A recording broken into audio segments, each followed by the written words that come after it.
The Baba Yaga, a tale from Russia. Once upon a time there was an old couple.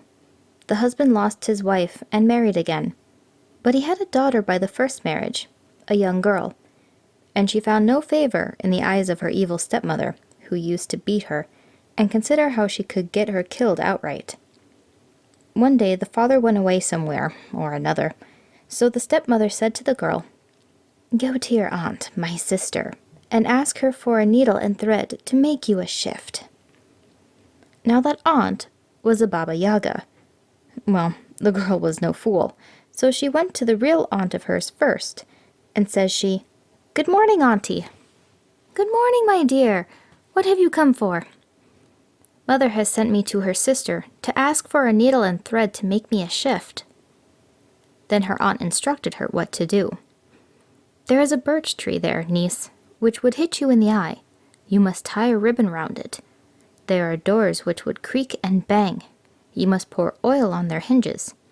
There are dogs which would tear you in pieces. You must throw them these rolls. There is a cat which would scratch your eyes out. You must give it a piece of bacon." So the girl went away and walked till she came to the place. There stood a hut, and in it sat weaving the Baba Yaga, the bony shanks.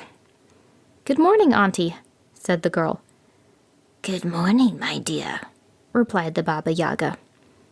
"Mother has sent me to ask you for a needle and thread to make me a shift." "Well, sit down and weave a little in the meantime."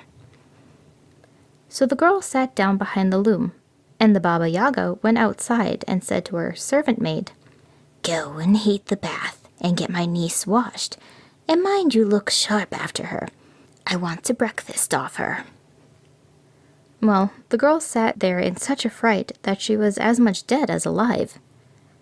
Presently she spoke imploringly to the servant maid, saying, "Kinswoman dear, do please wet the firewood instead of making it burn, and fetch the water for the bath in a sieve." And she made her a present of a handkerchief. The Baba Yaga waited a while, then she came to the window and asked, "Are you weaving, niece? Are you weaving, my dear?" "Oh, yes, auntie, I'm weaving." So the Baba Yaga went away again, and the girl gave the cat a piece of bacon and asked, "Is there no way to escape from here?" "Oh, here's a comb for you and a towel," said the cat. "Take them and be off. The Baba Yaga will pursue you, but you must lay your ear on the ground, and when you hear that she is close at hand, first of all throw down the towel. It will become a wide, wide river. And if the Baba Yaga gets across the river and tries to catch you, you must lay your ear on the ground again, and when you hear that she is close at hand, throw down the comb. It will become a dense, dense forest, through that she won't be able to force her way anyhow." The girl took the towel and the comb and fled.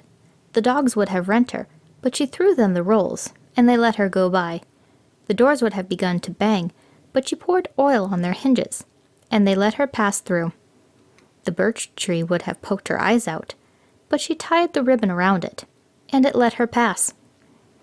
And the cat sat down to the loom and worked away, muddled everything about, if it didn't do much weaving. Up came the Baba Yaga to the window and asked, "Are you weaving, niece? Are you weaving, my dear?" "I'm weaving, dear aunt, I'm weaving," huffily replied the cat. The Baba Yaga rushed into the hut, saw that the girl was gone, and took to beating the cat and abusing it for not having scratched the girl's eyes out.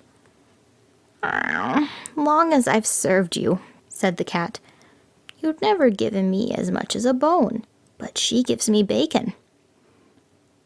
Then the Baba Yaga pounced upon the dogs, on the door, on the birch tree, and on the servant maid, and set to work to abuse them all, and to knock them about. Then the dogs said to her, "Long as we've served you, you've never so much as pitched us a burnt crust, but she's given us rolls to eat." And the doors said, "As long as we've served you, you've never poured even a drop of water on our hinges, but she poured oil on us." The birch tree said, Long as I've served you, you've never tied a single thread round me, but she fastened a ribbon round me. And the servant maid said, Long as I've served you, you've never given me so much as a rag, but she gave me a handkerchief. The Baba Yaga, bony of limb, quickly jumped into her mortar, set it flying along with the pestle, sweeping away the while all traces of its flight with the broom, and set off in pursuit of the girl. Then the girl put her ear to the ground, and when she heard that the Baba Yaga was chasing her, and was now close at hand, she flung down the towel, and it became such a wide river. Up came the Baba Yaga to the river, and gnashed her teeth with spite. Then she went home for her oxen, and drove them to the river. The oxen drank up every drop of the river, and then the Baba Yaga began the pursuit anew. But the girl put her ear to the ground again, and when she heard that the Baba Yaga was near, she flung down the comb, and instantly a forest sprang up, such an awfully thick one. The Baba Yaga began gnawing away at it, but however hard she worked, she couldn't gnaw her way through it, so she had to go back again. But by this time the girl's father had returned home, and he asked, "Where's my daughter?" She's gone to her aunt's, replied her stepmother. Soon afterward, the girl herself came running home. "Where have you been?" asked her father. "Oh, father," she said, "mother sent me to auntie's to ask for a needle and thread to make me a shift. But aunt's a Baba Yaga, and she wants to eat me." "And how did you get away, daughter?" "Why, like this," said the girl, and explained the whole matter. As soon as her father had heard all about it, he became wroth with his wife and shot her. But he and his daughter lived on and flourished, and everything went well with them. This was fun. And might I say that the term Baba Yaga is such a tongue twister. I have to give props to the voice actress who voiced Sue Ellen in I'm going to age myself here, the television show Arthur from PBS. That was the first time that I ever heard the tale or mention of a Baba Yaga, and having now read this, she sounds terrifying. If you've enjoyed this tale, feel free to click on the playlist over on the left.